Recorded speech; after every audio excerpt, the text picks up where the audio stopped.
আপনারা জানেন ৩২ নম্বর ধানমন্ডির যে বঙ্গবন্ধু যে বাসভবন সেটা যে বুলডোজার দিয়ে গুড়িয়ে দেওয়া হয়েছিল সেটার ভাঙচুর কাজ এখনও অব্যাহত আছে এবং সেটা ভাঙচুর আপনারা দেখতে পাচ্ছেন বিভিন্ন পেশা বিভিন্ন শ্রেণী উৎসুক জনতারা ভিড় করেছেন এবং এখানে তারা ভাঙচুর চালিয়ে যাচ্ছেন। বিভিন্ন শ্রেণী পেশা অনেকে আসছেন দেখার জন্য, অনেকে আসছেন এই ভাঙচুর কাজের জন্য অংশগ্রহণ করার জন্য।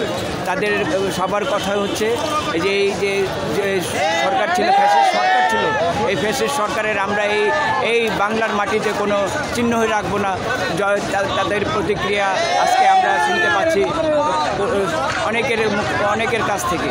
আপনারা দেখতে পাচ্ছেন এই ৩২ নম্বরে যে ভবন ছিল, যে জাদুঘর ছিল, যে সেই প্রত্যেকটা জাদুঘর সহ পুরোটা ভবন এবং আজকে ধ্বংসস্তূপে পরিণত হয়েছে। আজকে ৩২ নম্বর ধানমন্ডি আজকে একতলা, দোতলা, তিনতলা পর্যন্ত ভাঙচুর চালিয়ে যাচ্ছে বিভিন্ন শ্রেণী এবং পেশার লোকেরা। আমরা দেখতে পাচ্ছি এখনও ভাঙচুর কাজ অব্যাহত আছে, ভাঙচুর চালিয়ে যাচ্ছে। বিভিন্ন উৎসুক জনতা এসে ভাঙচুর কাজে বিভিন্ন জেলা থেকে আগত অনেকে এই ভাঙচুর কাজে অংশগ্রহণ করছেন। ইচ্ছা করে ওরা ভাঙচুর চালিয়ে যাচ্ছেন। আমরা দেখতে পাচ্ছি এই ভাঙচুর এখনও অব্যাহত আছে। শুধু দর্শক মণ্ডলী, আজকের এই প্রতিবেদন আপনাদের সামনে তুলে ধরা হয়েছে। জাতির এই ক্রান্তি, জাতির এই অবস্থা আজকে আপনাদের সামনে তুলে ধরা হয়েছে।